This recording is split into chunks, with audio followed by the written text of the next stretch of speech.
This October, the people of Gurgaon in Haryana unanimously voted for change, giving a thumping victory to BJP and Modi's development agenda. The locals of Gurgaon, the workforce that fuels its economy, and the developers who build its skyscrapers all have a common agenda on their mind for the new administration: development and governance. Vasudha Sharma speaks to the men and women who make up today's aspirational Gurgaon on what they expect from the Manohar Lal Khattar government in Haryana. Take a look.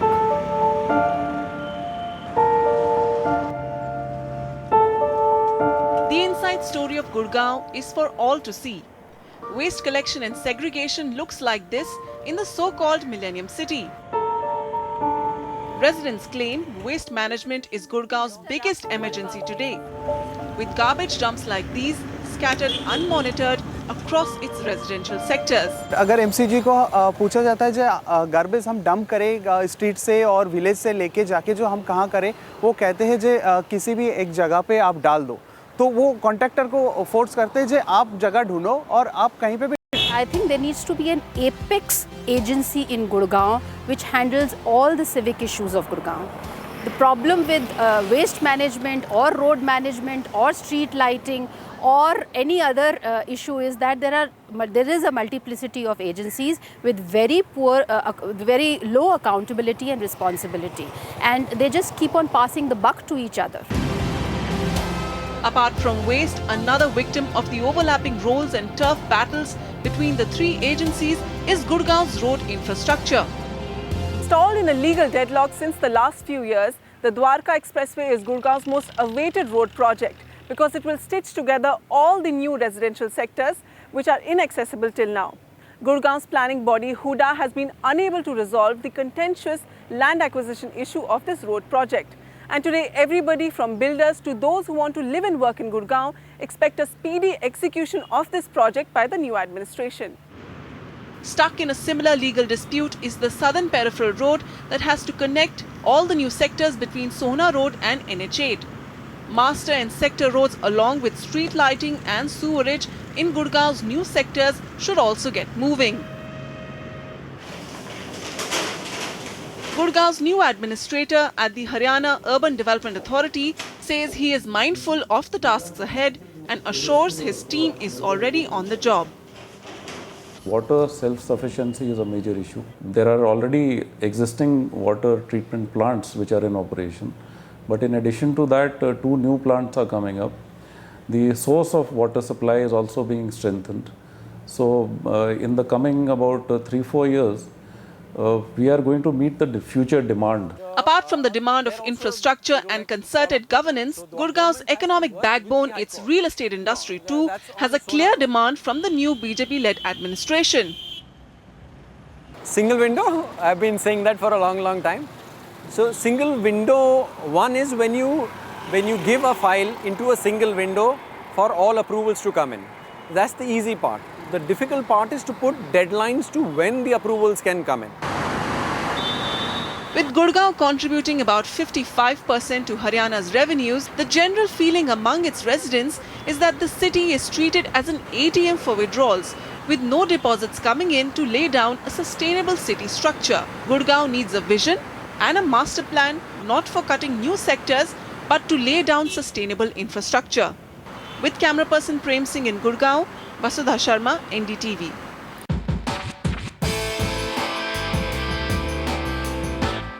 All right, so lots and lots of issues there, but what I can read, waste, water and roads, three biggest on that agenda. Let's get a perspective on whether the new government is up to the challenge or not. Prashant Solomon, Managing Director, Chintals India, Member Governing Council, CREDAI NCR, and of course Sameer Jasuja, who knows the Gurgaon market inside out.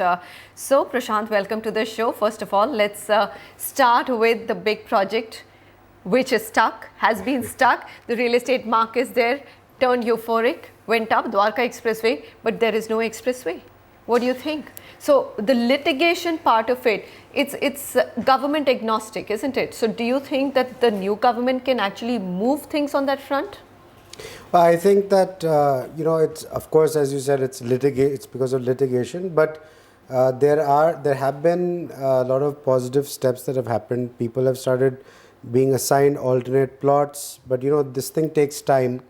And it's not only about Haryana, it's also the coordination between Delhi and Haryana, because if you remember, the Dwarka Expressway actually starts from Delhi. Okay. So there has been a little coordination issue that has been there, and we feel that now with the new government in Haryana being What will BJP, change? pardon? What will change with the new Well, government? first of all, do you think that the centre-state coordination will be better? I'm quite optimistic because Earlier you had Congress and Congress. True, but now if you look at the commitment that the new Prime Minister has towards infrastructure, you hear about urban, this housing for all and all those things, smart cities. So the smart thing is to start with a smart city that is already there. Okay. So, instead of starting a new city from scratch, I think everybody will save a lot more time and effort and money. Okay, so one thing is on paper, and of course it's something which is waiting to happen. But Sameer, what are your own hopes? I know that you've also been saying sooner than later this issue is going to get resolved. Now you have buildings and apartments ready to be delivered, and no one wants to come and live on Dwarka Expressway, isn't it? And developers such as Chintals, who have gone out of their way to develop great properties there or developing great properties in townships, are wondering what's going to happen. Well, my view is that eventually the Dwarka Expressway will come up. It's unfortunate that the problems eventually is becoming a bit too long. Isn't that hurting you? It's very unfortunate that it's not happened so far because of the litigation issues and the allocation of plots to the people who are a part of the expressway at this point in time. But having said that, even if the road would have come up, the social infrastructure over there is still not in place for people to be able to live there. But Sameer, the thing is, if there is at least an expressway, then there are hospital owners who are more enthused about going and setting up hospitals, school owners who are willing to go and set up. Right now with no road, everyone's just sitting by the sidelines and saying, I want an expressway before I start investing. I mean, developers probably were the ones who rushed in first and regretting it a little bit. Well, not really. See, first of all, let me just say that the Dwarka Expressway, of course, we keep talking about it as the lifeline of that area. But let me just tell you here that there are other ways to reach those places even today. I mean, the Dwarka Expressway is like the icing on the cake, you could say.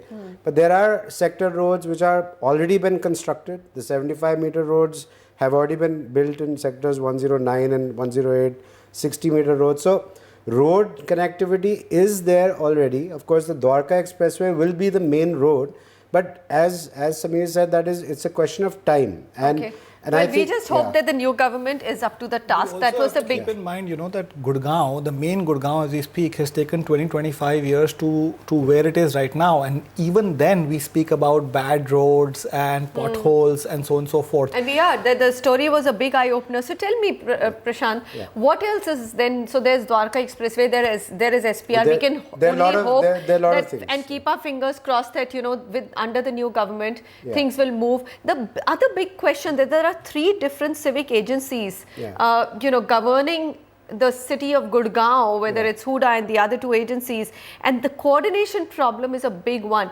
Do you believe that the solution lies in having an agency above that? Absolutely. I think just an apex body? Yeah, if you look at, we're talking about Gurgaon right now, but if you see, this is a problem that is there in Delhi also. You have the NDMC, you have the MCDs, you have the central government. So multiplicity of authority is always a problem, according to me. And now with a new government there, I think they should restructure the whole civic body and put everything under one single, like you talk about single window clearance, I think there should be a single civic authority. So you have Department of Town and Country Planning, you have Municipal Corporation of Gurgaon and the Haryana Urban Development Authority. I would say it should be a Municipal Corporation of Gurgaon.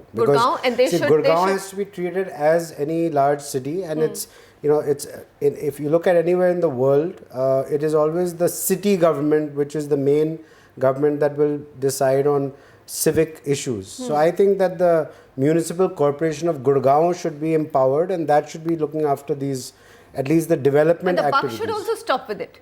Right now the problem is that, they just keep passing the buck around. That's another big problem. Okay, on the water issue.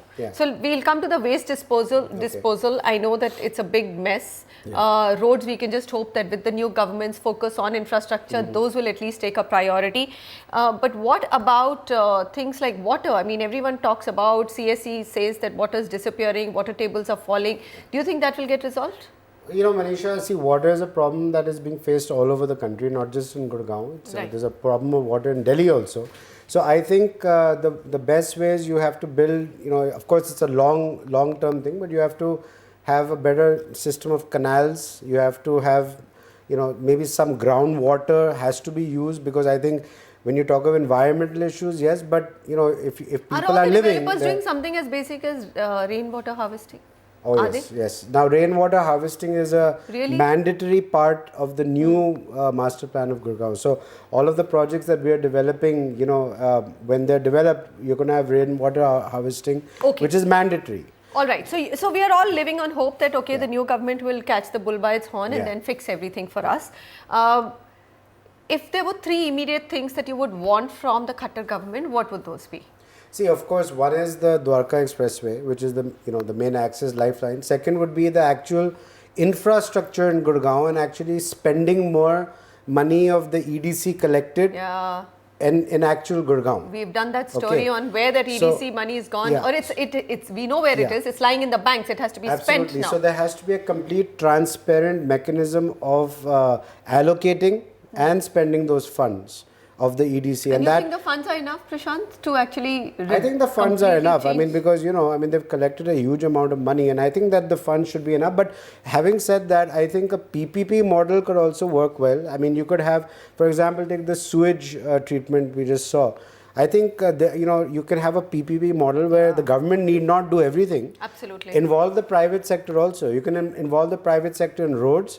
And I personally feel that the private sector could also be involved in water also, like canals, building of And canals. there are you know. enough companies who are waiting to be given contracts by the government, and it's happening in Bombay, it's happening in If you allow Bangalore. private companies to build canals and, you know, you give them certain rights of developing of land along the canal, that is a way that you Okay. could do something. All right. like this. Sameer, what would your demand be? I mean, this is a city that you have spoken about so passionately. It's been the most outperforming in terms of investment returns, and now it's going through its own pains, whether it's on infrastructure or it's on pricing or investments really giving returns. What could really change, let's say, the future of Gurgaon? I think the biggest concern that most Gurgaonites have, even before investing now, is that they think that there's going to be a huge water scarcity going forward, and there will be just no water in this city. So I think long-term planning and coming out and making people aware that what the government plans to do with respect to solving the water problem is one. The second huge problem is power. I think 90% of Gurgaon apartments It's a still backup, is on power diesel backup, right? right. And the cost of electricity and the cost of diesel is going higher and higher. So it's becoming unaffordable. So I think Gurgaon, for example, a person living in Gurgaon has to pay much more to access basic amenities than a person living in Delhi. Absolutely. So although he has 24-hour power supply and water, It but comes he's at a paying very it big cost. he's paying a huge price for that. And third is, I think the government should look at a little bit of master planning for the new sector, especially because Gurgaon has been built in the most haphazard way. You know, you have a 4-acre plot where group housing is coming, right next to it is a commercial complex, then right next to it is a school. I don't think the city has been planned at all. So as far as the new sectors that are being allocated or coming At under the least new do master some plan, damage control. there has to be some damage control that should be done Yeah. over there. And another thing I'd like to add to his point is, you know, when you create a master plan, you should already know that this particular Zoning. area is going to have, You is have to cleared do by your your forest, zoning, by your right. environment and all that stuff. It should not be that, you know, you're getting a place within a government, you know, like approved Allocated area. land. Even then you have to go for, you know, 30 Multiple different clearances. approvals. Yes. So the thing should be, okay, if you know, the government should already, which should say that this area is already cleared for environment, this area is already cleared for forests, it's already cleared for whatever I get mining, that. you know. I mean, the fact that you have to keep reapplying for No, approvals doesn't is make another big sense. thing. All right, gentlemen, we've run out of time, but thank you very much. Gurgaon, always an important city on the property show, and we will continue to take up the issues which affect, and we can only hope and pray desperately that the new government does take that agenda up and improves the quality of life and living in Gurgaon.